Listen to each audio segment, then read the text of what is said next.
Saudi Arabia, we are set to go with the co-featured bout of the evening. And it's all being brought to you courtesy of Camosa AG. Introducing your three judges scoring this contest from ringside, Jürgen Bilhardt, Alexander Plumans, and Holger Wyman. At the sound of the bell, your third man in the ring will be Jörg Milka. And now, ladies and gentlemen, 10 rounds of boxing scheduled in the super middleweight division. Introducing first, fighting out of the red corner, he wears black and silver. This southpaw weighed in at 74.9 kilos. His professional record, 16 victories against 4 defeats. He has 8 wins coming by way of knockout. Fighting out of Mullingar, Westmeath, Ireland. He is the former BUI Irish national champion and former WBA international light heavyweight champion. Introducing JJ Mighty Quinn McDonagh.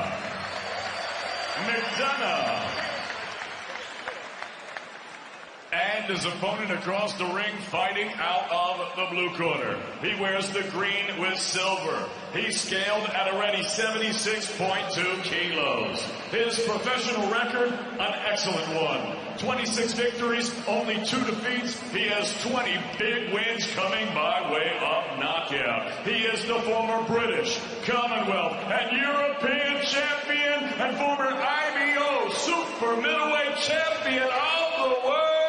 Fighting out of Brighton, Sussex, England, introducing Chris, Next Gen Eubank Jr.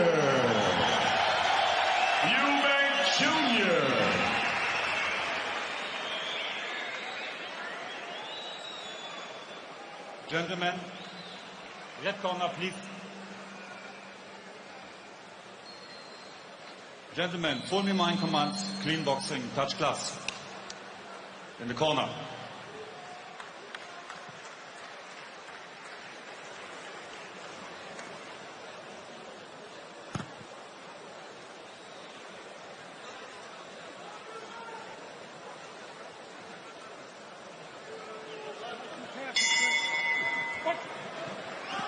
So we're underway then.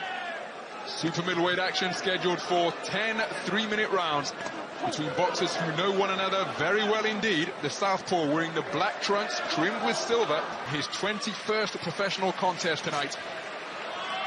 16 victories, 8 of them have come inside the distance, snaking out a long right jab which caused the man in the green trunks just to take some evasive action and back up.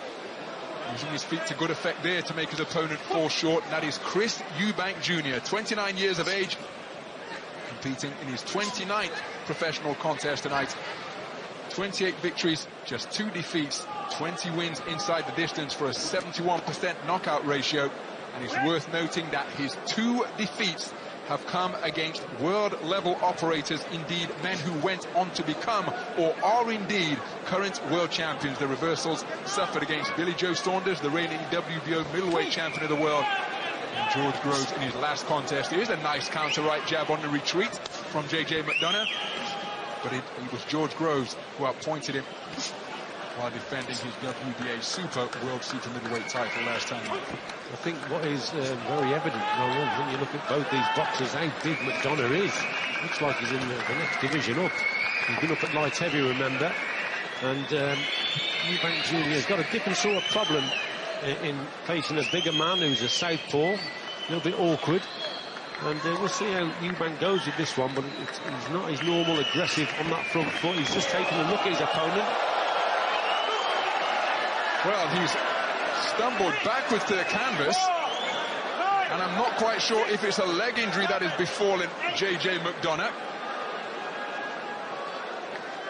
But it was a counter shot which maybe caught McDonagh on the top of the head, and those equilibrium shots can scramble the balance.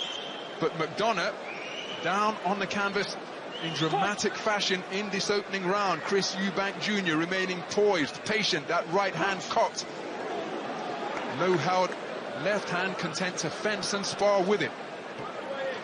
He's not so, not such an aggressive Eubank tonight. He's taking a little look at his opponent, trying to come back with his own counters. It's a patient display up to now. We'll have to have a look at that on the replay again. Knockdown. So McDonagh, he seems very confident indeed, does the Irishman. So closing seconds of what has been a dramatic opening round. Nice left jab scored by Eubank. McDonagh busy bobbing and weaving, bustling with his hands.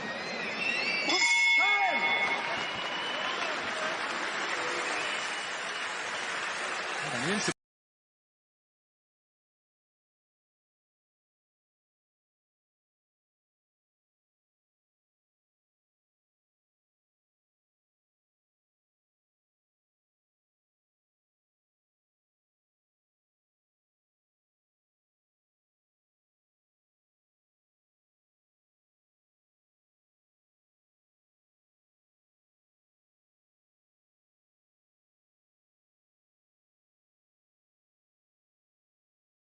corner of Chris Eubank Jr.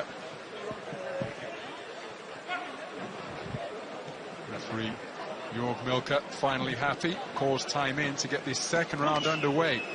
After Chris Eubank, there's the same shot that he used to stiffen the legs of JJ McDonagh, and cause him to stretch out on the canvas in the opening round. Eubank remaining concentrated. So McDonagh will have to just watch what he's doing here, Ronald, as he's going forward. He's walked onto that left hook, and there it is again there. It's probably because McDonagh's coming forward with a very low lead hand, walking forward, and then Eubank is throwing that left hook, and he's hitting the target. So he's got to keep his own lead hand a little bit higher as McDonagh, as he's going forward. He's probably got to bob and weave and move that head a little bit and try and avoid that left hook, but he gets home with his own lead right hook there, does McDonagh. Right hand, a potent punch from McDonagh. You mentioned the size, 6'2" according to the tail of the tape, and he looks every inch of that, does JJ McDonagh. He's weighed in as low as 157 pounds for a contest earlier this year over in Mexico in January of 2018, but his most notable win to this point came when he took the O of Jake Ball back in November of 2016. He came out absolutely blistering fashion. First of all, punched Jake Ball over the top rope and then took him out with a sweeping southpaw right hook. Took that fight at short notice, got the call on Monday. The fight wasn't finalized until Tuesday, and then was in the ring at the Wembley Arena on the Saturday. Came out firing and scored the most notable win of his career. Of course, if he could inflict another reversal on the ledger of Chris Eubank Jr. here, well, that would most certainly be the biggest win in the 20-fight ledger of JJ McDonagh. Just one of these shots just landed a little bit low there. Just referee just saying to keep it up a little bit. He's not doing too bad in this round, McDonagh. He's coming forward, and he fancies his chances. Eubank being patient again, just waiting for the opportunities and the openings. That's not bad there. That lead hand, Eubank, good jab. But McDonagh on that front foot, he's forcing the affair.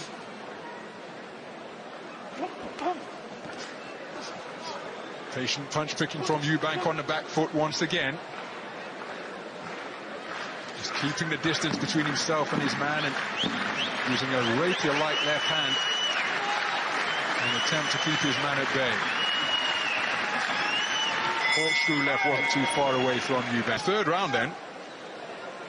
Speaking with JJ McDonagh as he takes a stiff left hand from Chris Eubank to begin the third stanza. But we're speaking with McDonagh during the week.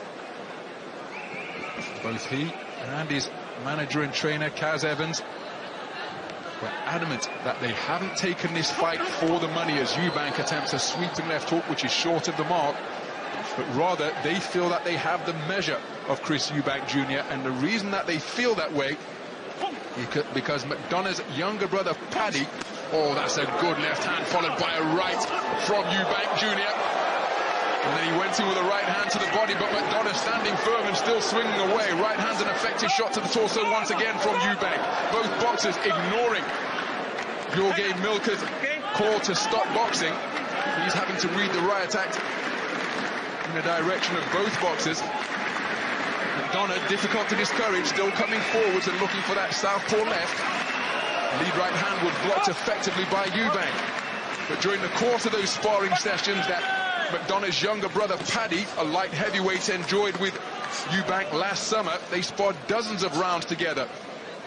JJ McDonagh was observing those and said at that time to his trainer and manager Kaz Evans, "I've got the beating of this man."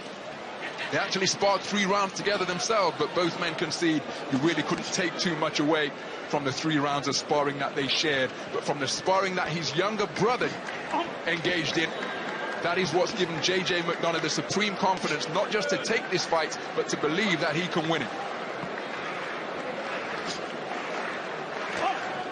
He's certainly having his fair share of success in this round, McDonagh, coming forward. Eubank occasionally is a bit too far away and really fancies it up close also, so when they do get together, then it really is a firefight, isn't it? But Eubank, it's whoever makes mistakes here, because Eubank's coming back well with his left hook. But I think McDonagh, as I said before, got to keep his right hand higher as he's coming forward. He's walking onto that left hook, but he wants to get close also to land those bent arm shots. Chopping left hook from Eubank, but then a cracking right hook followed up, and now Eubank looking to go through the gears and put a combination of punches together. McDonagh, though, standing firm in the pocket. He came orthodox momentarily before getting back into his customary port-sided stance. That was good from Eubank, going through the gears, an injection of pace. That's what he has in his arsenal there. Eubank can just go through those gears, and that's what he did. Just up the tempo there. That was much better from Eubank. So Eubank on the front foot now, stalking his man. Counter left hand from McDonagh was short.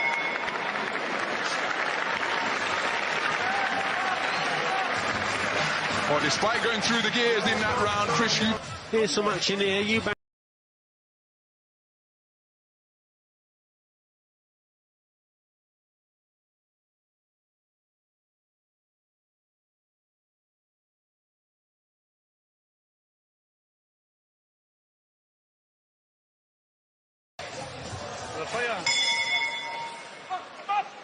Well, that is it. Referee Eubank Milker has waved it off. And JJ McDonagh is not coming out for the round. Start of round 4 sees JJ McDonagh unable to answer the bell. He now in conversation with a man he knows very well indeed. Have to wonder what the nature of the issue is. Chris Eubank turns his palms towards the ring lights and shrugs rather frustratedly. He doesn't know what the nature of the issue is, or maybe JJ McDonagh has just informed him of the issue.